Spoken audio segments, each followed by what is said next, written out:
Team Jade Conscious, send me a poet.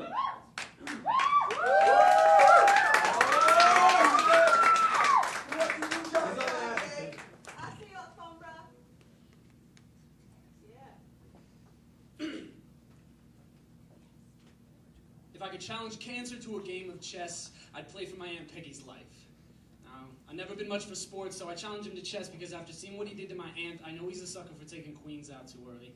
When he walks through the door, I notice two things immediately. One, he's got a black eye. The second, a full belly, but a good host always offers some food. He says, thanks, but I've been feeding on fear all day, so we just take a seat and start the game.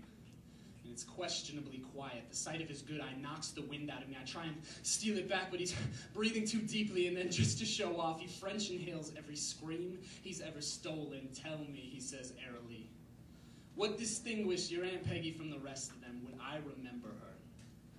Possibly, I said.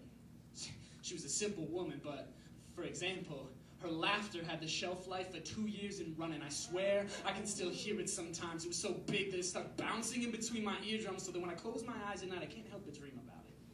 And she wore stilts like stilettos, always standing high enough to see our entire family's problems. She was our guardian turned angel. And at this point, the pieces on the board have become scattered.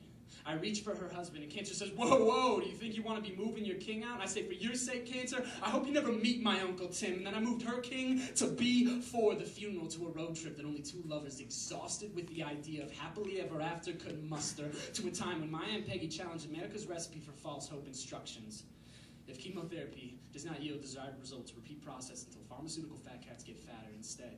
My aunt and uncle took a road trip across these states like the squares on a chessboard, never staying in one longer than they had to and moving with a purpose, moving towards love. I hope that one day I can love like two pieces on a chessboard, afraid this could be the last time they'll ever play together, even in death. My Aunt Peggy's love had the shelf life of pickles.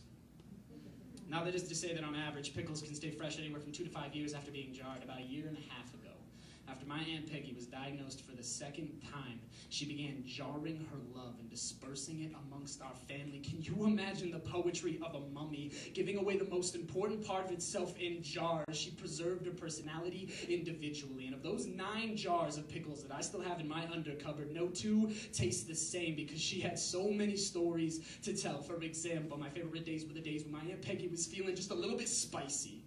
Like she knew she was jarring every song she's ever danced naked to. Like she knew she was jarring the first and the last time she ever made love to her husband. Like she knew she was jarring the silence at her funeral as if to urge us all to start laughing again. So I wrote this poem for Cancer because 2 to 5 years isn't long enough. I wrote this poem because this is my aunt's shelf life. Better, my aunt has the shelf life of a grandson born almost exactly 9 months after she died. I wrote this poem because you are now my aunt's shelf life. And at this point, I've been talking for so long that I haven't been paying attention to the game, and when I look down, Cancer's got me in checkmate. And so I asked him, did I ever have a chance? And he said, no.